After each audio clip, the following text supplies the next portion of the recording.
Welcome, and thank you for tuning in to the human training your dog has been begging you for. And if you are needing help understanding your dog, their crazy, wacko behaviors, then you have come to the right place. We're Charles and Laura Countryman, co-founders of Canine Culture Dog Training here in Dallas, Texas. Good morning, Laura. Good morning. And our intent is to help you just understand your dog better. Learn more about creating behaviors that you'd like to see more of, and hopefully eliminate some of those pesky behaviors you'd like to see less of. On today's episode, we are going to be finishing up a 4-part series on the types of dog trainers. And the first one was positive only. Positive only. Second one was balanced trainers. Last week, third one was compulsive or compulsion-based trainers. And today, the last one is what we call rewards-based dog trainers. So what do we mean by that, Laura, when we say rewards-based trainers? Reward-based trainers. We reward behaviors that we like with what is motivated to the dog. So that could be love, that could be toys. We do that first at the beginning of the dog's training cycle, up until the point that we actually know the dog knows what they know. Yeah. What do you think? So if you were, if people are types of dog trainers, rewards based is probably not going to pop up very often. It's something we use, and probably a few other trainers. Yes. Typically, it's just going to be positive, purely positive, balanced, or compulsion, to me, rewards based. What I really mean is motivator. Yeah. We're trying to identify, right? The motivation of the dog. What motivates a dog to want to do things? Yes. And that's a reward. Does it mean a treat? Don't know. Nope, don't know. I have no idea what is the motivator for this dog. And I think that's where too many purely positive trainers get stuck, is they usually are treat based, which is fine if you have your average lab that is insane for food, or any dog that's just driven and motivated by food. But not all dogs are. That's true. Or they may, enjoy food, but that's not their true motivator. Yeah. A tug might be, toy might be, and you like Lincoln, our Malinois. He'll eat a treat just like any dog. But once you pull a tug out, he could care less about whatever food you have on you. All he wants is that toy. Yeah. That's his motivator, not the food. And, too many trainers get stuck into, I have a treat bag, I'm going to teach the dog this, so I'm going to use treats to teach this and that. We spend a big portion of our initial training sessions is determining what is the motivator for this dog.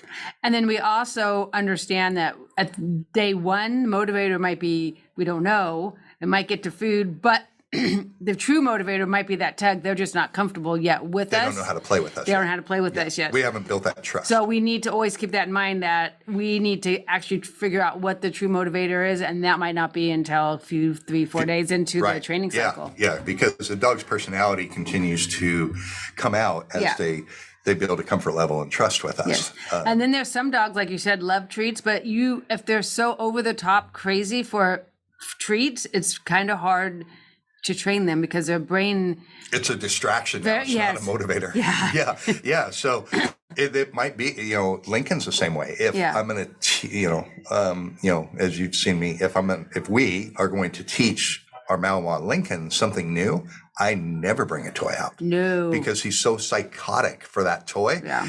He's ADD, can't even pay attention to what I'm trying to teach him. So then I'm actually only going to just use love and affection and a few treats. Yeah. Because I'm trying to temper his ability to focus on me and not get too motivated. Yeah. So, when you're motivating a dog, you want the right amount of motivation, not so overzealous that they're unreasonable now. Yeah, because what they do is they fall back and do everything they have ever been learned to try to figure out what you want. Right. And not their So brain they'll is sit, just they'll lay, they'll back, they'll do that. they roll You're around, like, they what crawl. are you doing, dude? he's going through his entire repertoire of commands Yeah. to see if that's what'll get the ball going or whatever it was. Yeah. So we say rewards based, but to me, rewards is motivator. What's the motivator for the dog? And unfortunately, there's a lot of trainers that really do and it doesn't matter whether they're purely positive, balanced, compulsion. Yeah. Well, compulsion based, they're not true. They're not typically too much worried about what motivates a dog. They're going to use their own techniques to motivate a dog. And if you did not listen to that episode, highly encourage you to listen to that episode before you pick a dog trainer. But some trainers get stuck with, this is my motivator. Like, I love dogs that love tug. That's my favorite thing to play with a dog. But that doesn't matter. That's my favorite thing to play with a dog. If a dog's not a tug dog, it doesn't matter how much I want him to be. I want to be a billionaire, but I'm not a billionaire. Yeah. So it doesn't matter how much I want him to be a tug dog. He's not. So I need to find out what motivates him to want to work. Now, any They can balance trainers, so purely positive, they don't always, but most of them want to go to that treat. Right. Purely balance trainers, I think, go towards the leash, the negative part of training before they go. Because some are like, you hear them, you're bribing them. Well, of course you're bribing them. They are they are not humans, they're dogs, and we bribe a lot of things. But they go the opposite. They want to go more, they're not compulsion, but they... Negative reinforcement. There we go, yes. And it's not punishment. It's not that. A good quality balance trainer is generally not punishing the dog they're working with, but they are using a lot more negative reinforcement versus positive reinforcement. And there is a time and place for a negative reinforcement. Oh, yes. But to teach a dog, it shouldn't be your go-to. No, it should. That is what it should not be. Right. Yeah, because you're trying to teach a different species different things. Yeah, and you just said it. A lot of balance trainers scoff at purely positive, and of course, purely positive scoff at balance. Yes, and think they're they do. evil. Those two hate each other almost. Best comparison is Republicans and Democrats. But when someone says you're bribing a dog, if you're using a reward, I look at, okay, I don't want a treat dependent dog. You're darn right, I don't want that. I don't want my dog to actually be dependent on any reward. But I have to motivate the dog to want to work and learn, because learning is stressful. Learning requires effort, and repetition requires effort, and you can't actually be good at something unless you repeat it over and over and over.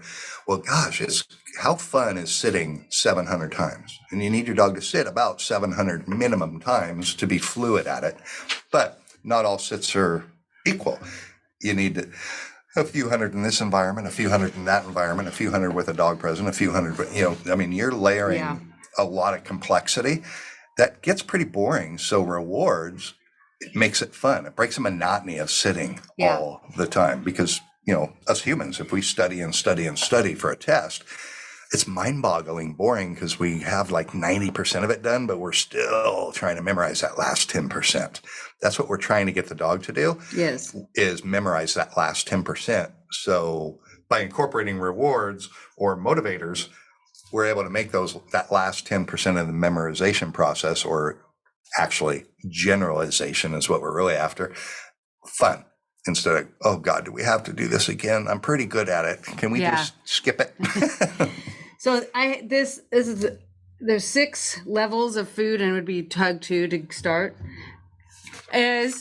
So first you use treats a lot for the dog to understand the idea that we're doing. So sit, we'll just do sit. To get the idea of sit, your hand goes up, so we use a cue of our hand going up in the air. The dog's head goes up, so hopefully the rear goes down. Then we get them understanding that, and then they have a belief that they're going to get the treat, so we can start using less and less treats. And then we have them then once we see their light go, they're understanding kind of what we want, we could use less treats. So they're expecting it, but they don't know that but they believe that they're going to get it, but they know they might not get it every time. Then it gets further. So now there's the hope in it. Then then we practice, and then it becomes a habit. So the sixth one is the habit. I didn't explain that as well as I should have. But what we wanted to do is get into a habit of just sitting. When we say sit, they sit. They're not expecting anything. Muscle memory. Yes. So that can take 3 days. That could take 3 weeks. We don't know. All dogs are different. And each dog usually struggles with some command. Oh, yes. There's at least one command that they kind of struggle with. But we want them to, we don't want to frustrate them so much or make them not have hope that they're going to get a treat by weaning Or it a off too reward. fast, a reward, weaning it off too fast. But eventually you want to just be You a habit. have to be able to back them up. Yeah. And And there's some things I always think if you're going to have your dog off leash ever, you should always have some high value, whatever motivates your dog on your person's. Because if you recall your dog at the beginning, you should always reward them. And after a while, once they know it, they should be rewarded sometime. So they have some hope in their head that they're going to get that piece of cheese or whatever it is every once in a while. Like our George, our older dog, he wants to chase squirrels all the time. He wants to chase everything. So I will off leash. He's not allowed to chase squirrels, but every once in a while I'll release him so he can run up to that tree, do whatever the heck he wants. So he has a belief that he can do it, but he doesn't know when. So it does really help with a lot of things. yeah. And like you said, we do want to, whether it's treats or toys or whatever the motivator is, the reward, we need to back it out.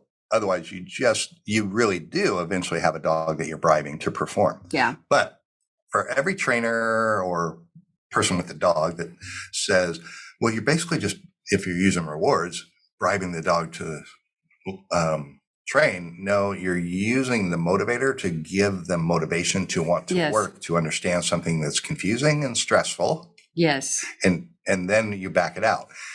And if they still complain, then just look at the person and say, ask them what their job is. And maybe they're a construction guy. Do you get paid to go to work? Well, they're bribing you to go to work. No, they're motivating you to do a good job while you're at work after you showed up. If you don't, they'll fire you. Yes. So humans, we get motivated too. So how I look at a reward, it's my dog's paycheck. Yeah. I'm using it to lure and I'm using it to really mark great behaviors at the beginning. But like you said, eventually it's the hope that they might get it. That's the paycheck or a bonus. Yeah. You know what? You did a great job. I'm going to pay you a bonus. Let's play. Yeah. Or here's a treat, whatever the motivator is. So people that get too racked around the axles of, you're bribing the dog. Yeah, if you never, ever back it out, that is what you're doing. Yeah. And you do not have a trained dog. You have a bribe dog. You have a dog that's working, that has trained you to be a Pez dispenser. You have not trained your dog to actually do the tasks. Yeah. But if you are, and you're doing that in the right order and sequence, it is no different than a human. I mean, actually, dogs are better because almost every human I know will quit going to their job if their job says, well, I'm not going to pay you today and tomorrow, but you can have some hope that the Friday I'll pay you. And no human would show up for that job. Yeah. So really, our dogs are way better than us. Yes. We don't work for hope I'll get paid. Nope. We expect it. And eventually they will all work or whatever for love. Because our dogs don't, we treat them, we treat them more just because we love them before to do anything. Yeah, before we train. Yeah. And so that is why dogs are amazing, because they will do stuff they don't want to do. Dogs don't want to sit when we sit or walk how we want them to walk, put a leash on them. They just want to be wild and free, but they're very understanding, very, I don't know what the word is. They do well with structure. Yes, they do well with structure. Yeah. So that's why obedience is so important, because dogs, just like humans, thrive in structure. Yes. Humans and dogs fall apart without structure. Look at the country of Somalia as a great example. There's no governmental structure there. You have, you don't go there and tour. No. It's our structure of our society that makes everything kind of work. Yeah. It's our structure of our job that makes our job kind of plug along at the rate that the business hopefully has established it to do. It's our structure of our day-to-day performing our job that makes us efficient at it. Dogs are no different. Yeah, but we don't want to be too structured. So you have a robot dog. No, you don't want a robot dog. Yeah.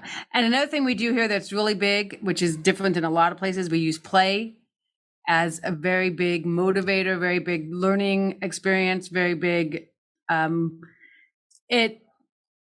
play. Dogs are hardwired to play. The hardwired to kill and hunt and seek, and play simulates that in the wild, because we can't let the dogs go in the wild and kill stuff like we can. Right. So that actually is what fulfills the dog's life, is in play. Yeah. That's what we do. So it's through play that we're able to help the dog become fulfilled. Yes. Because a fulfilled dog is a less behavioral challenge dog. Yeah. And a lot of behavior issues that people have with dogs, right? They're because the dog's unfulfilled. And teaching a dog to sit down, lie, walk on a leash is not fulfilling at all. That's work. That is work. That's just work. And that's just work. And we all know what work. And we know what work is, because we go through it. You can't work your dog out of bad behaviors. Yes. You need to show your dog and help your dog be fulfilled. Yeah. And you cannot exhaust your dog out of bad behaviors. No. You just have a tired dog until they take a nap, and now they're not tired anymore. They go back to that bad behavior. Yes. Yes. That's very true. They need to be fulfilled, not tired and exhausted, and you can't work them out of it. You can't. Unfortunately, a lot of trainers try to use obedience as work to work through the problem. Well, if they know how to leave it and they know how to come and they know how to sit, they'll quit doing it. No, they still want to. Now they're just frustrated because they can't. Yes. So they're less fulfilled because now they're unfulfilled and frustrated. Yeah. Yes. That is very true. And then you get a lot of bad stuff. You have a double whammy. It's like, damn, this didn't work. No, it actually probably made it worse. Or you get people that go do jogging or biking with their dog, think it's going to do something. It is not. It's going to give your dog big old muscles, and it's going to need to do that now a lot. Because, because with our dogs in training, we are literally, as we're intentionally creating moments of frustration. Yes. So we're teaching the dog through play and through fun how to tolerate increased levels of frustration, so they don't have a temper tantrum. Yes. So they don't have a destructive, outburst. Right. Yeah. Yeah. So, and if they are not taught how to increase their tolerance for frustration, then you have behavioral issues. And this is not on rewards based, but that is a lot of trainers. They either want them on or off. You need to teach a dog how just to be chill. And that is what you want. That's a skill. That is a very good, yes, it's a skill that a lot of dogs don't understand. A lot of humans don't understand. But you don't really want your dog just to sit there or get on a place when someone knocks on the door and not bark. You want the dog just to be chill and not bark and just be normal. And so that is what people really want. They've just been, humans, I think, have been trained that they want their dog to sit on and just not bark. Be still. Or walk in this heel. Be seen, not heard. Yeah. No, your dog should be able to meander around the house. Yes. And not while there's a contractor checking out your air conditioner. Yes. They shouldn't have to sit on a place cot the entire time. Yeah. Or when you're watching TV, they should just be with you. They shouldn't be jumping everywhere, doing. People let their dogs do crazy stuff. Yeah. When your dog wants to play, take them outside and let them play. Yes. Teach them that inside is not playtime. You don't do it. You don't typically let your kids just run around and treat your furniture like a trampoline. I hope. Of course your kids are going to play and make noises. Well, of course our dogs are going to be a little goofy here and there. But if they're getting a high state of arousal and playing roughhousing, basically, outside you go. We're not like yelling at them, get outside. Nope. It's outside time. Yeah. They need a burst of that outside. So let them be outside to be crazy. Be outside where they can do the appropriate behavior that they need at this moment. Then you get dogs that learn, like ours, they will lay on their beds together and face fight. Yeah. And they get very loud. It's hilariously cute. Because they know they're not supposed to run around and fight. So they'll lay on their backs, face each other, and just make weird noises. They're psychopaths. So kind of playing. So what should people look for? Because there are a lot of what we're talking about, reward-based trainers. They don't call themselves. Yeah. They're out there. A lot of them, yeah. That's a good question. So I guess the only way to identify that trainer, watch them train a dog. Yes. Don't watch them work with their dog. You don't give a crap about their dog. Their dog's already trained. And really their dog's just going, if they're showing you their dog and how well trained it is, their dog's just repeating about 8 or 12 memorized, sequenced commands, one after another. Yep. It's basically a They demo. chain them It's together. a demonstration because Yes. the dog's probably going to do most of those commands, whether he said it or not, because they're in sequence. Yeah. They're chained together, one right after another. So, of course, the dog looks great. He's memorized that sequence. The easiest way is watch someone train a dog. Yeah. A client's dog that's only been in training within the first week. Yes. The second week, they have a great foundation, so you're probably not going to glean that much, but you'd still glean some. Is the dog focused on the trainer? Does the dog look like they're having fun? Does the dog look like they really enjoy this person? By the second week, there should be a phenomenal bond between the trainer and the dog. If there's zero bond, first, be fair. Maybe the dog's super anxious and afraid in general. If that's the case, that takes longer. But for your average dog, there should be a phenomenal bond. If it's first week, when the dog makes a mistake, what does the trainer do? That is very true. Because the dog should make a lot of mistakes the first couple week. days of every single command. Yeah, because they don't know it. Yeah. And you're really paying attention to what are the nuances and how's the trainer handle it. Does he just say, nope, and we just do it again? That's really what they should do. Yeah. Does he provide feedback and guidance with the leash to help the dog understand? Or does he just keep saying no, and or keep saying sit on the leash, sit. And that's not helping the dog learn. Yeah. So another thing you should watch is a leash. What is a leash? How tight is that leash? Is there a J? We call it a J, so it's pretty loose, especially on second week dog. How often do they use the leash to make them sit? Right. I mean, just watch the leash and see how they use the leash. Right. That's a big one. Does the dog know the command that he's being asked? And if he doesn't, then okay, that's fair. It might be the first couple of days. But if he does, like you said, are they having to use the leash to get the dog to do it? If so, then the dog doesn't really know the command because they're having to use the leash to reinforce the command. The best way to find out, watch someone train a dog, a client's dog, because your dog is going to be that dog. Yes. If you go with that trainer. So you want to ask yourself when you're watching them, would George have fun doing that? Envision your dog with that trainer right now. Yeah. Is that a vision that looks like your dog would be happy and you're happy with? If so, you found a good trainer. Yep, that's very, very true. If you're like, I don't know if George would dig that, well, keep looking because you probably didn't find the right professional dog trainer yet. And there's bunches of them out there. Yeah. Show the work. Be able to see a trainer can say anything when you're meeting with them, when you're talking to them. Yes. But when you're working with somebody's dog, that's it. You can tell what's going to happen with your dog. You can tell how the flow is going to go, how the process is going to go.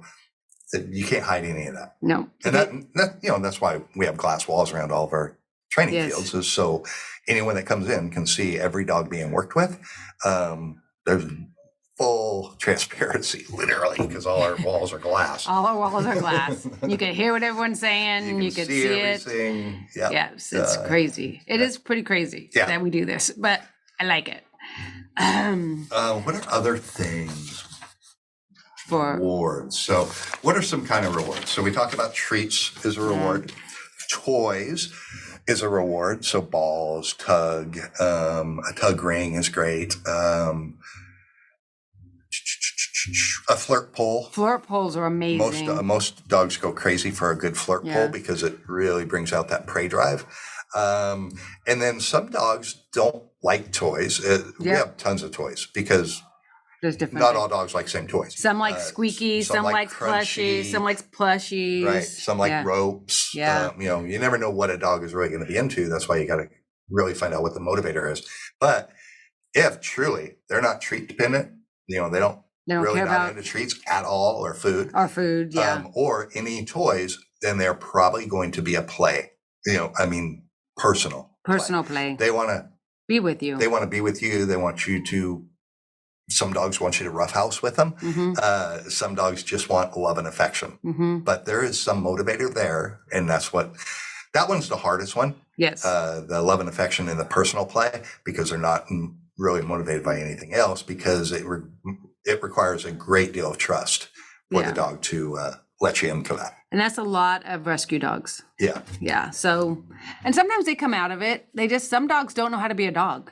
They've never been allowed to be a dog. They just don't understand the dog. But a lot of dogs don't know how to dog. Yeah. They don't. Literally. We joke about it. Okay, go dog. Yeah, just go. Yeah. That's a, release. Go do dog stuff. And that is one reason we have agility. We don't do agility here, but we have agility equipment and it helps. And an agility field. Yes. Yeah. And there's a lot of dogs that it helps them from start to finish to get on that stuff, to do that stuff, because it makes them very happy. And I'm not exactly sure why, but some dogs it builds their self-confidence because, it's different heights. Some stuff moves, some stuff doesn't. Everything has a different texture to their paw. The dog walk teaches them where their back legs are. Yes. So it's also building them, self-confidence and awareness. Yeah.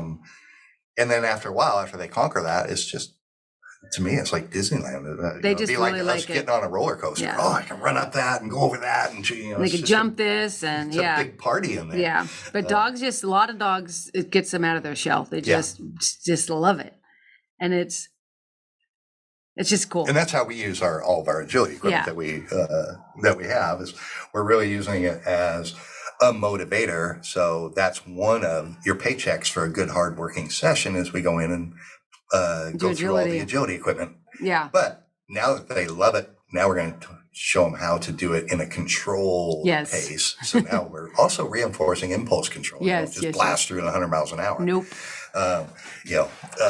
Another reason we kind of do that is just in case one of our clients wanted to, get into agility with their dog, because all of a sudden their dog's like, wow, this is cool. We don't want to accidentally teach really bad habits on agility equipment that they're going to struggle with when they get into real agility, because now the dog was taught how to do it all wrong. Yeah, they have to back out. Could they get over it? Yeah, but we don't want to set our client up for a challenge they didn't even know they were going to have later.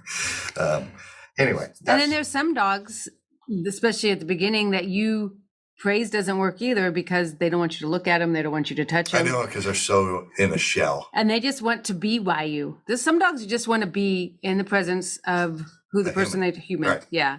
And that is what you got to figure out. Because you can't force, just like you can't force humans to do something. You can't force a dog to like stuff.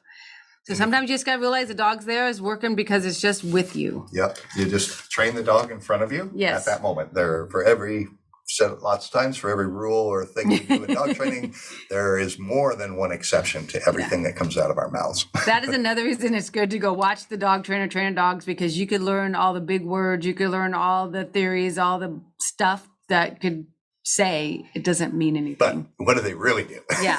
when they have a dog that's resisting, how do they help the dog through that resistance with that command or that scenario? That's a big one. Yeah. How they get the dog through it. How they help the dog when they struggle. Yeah, and that's a great question to ask a client or a trainer. How do you help the dog?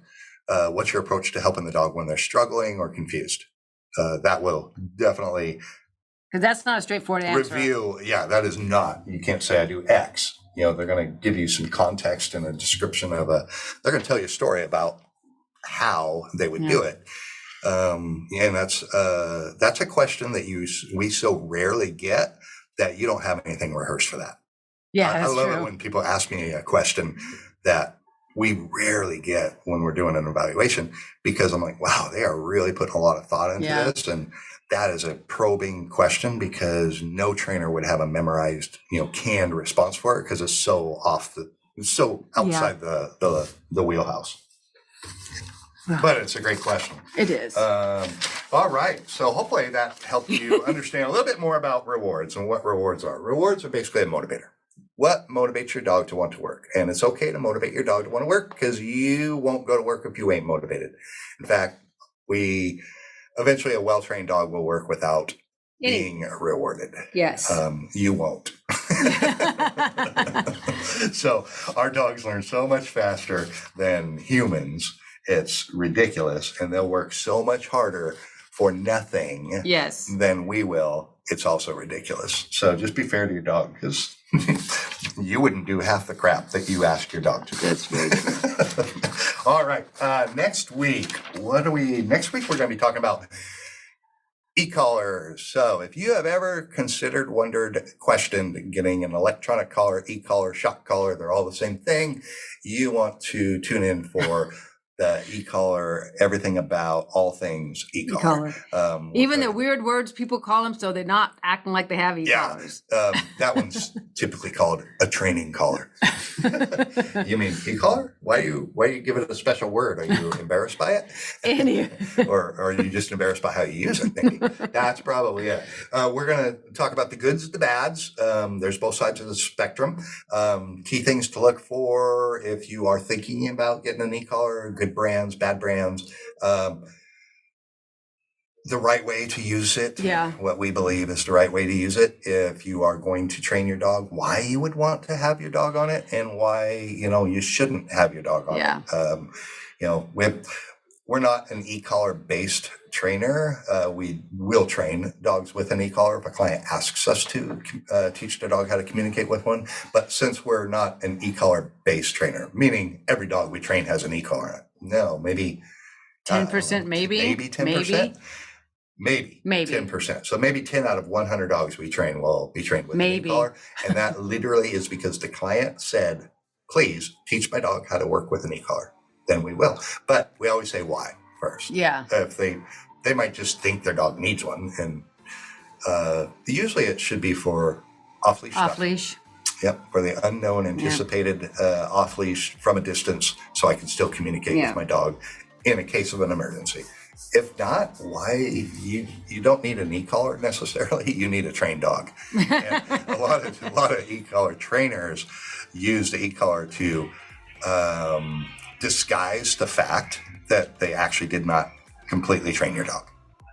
Your dogs, unfortunately, with most e-collars, dogs that are trained with them, they're afraid to make a mistake. Yeah. So that's why they perform well with the e-collar. But anyway, we'll get into a lot of the meat and potatoes of that next week. And if you and your dog are needing a little help, maybe you need help communicating with your dog, or your dog needs help understand how to communicate with you, reach out to us.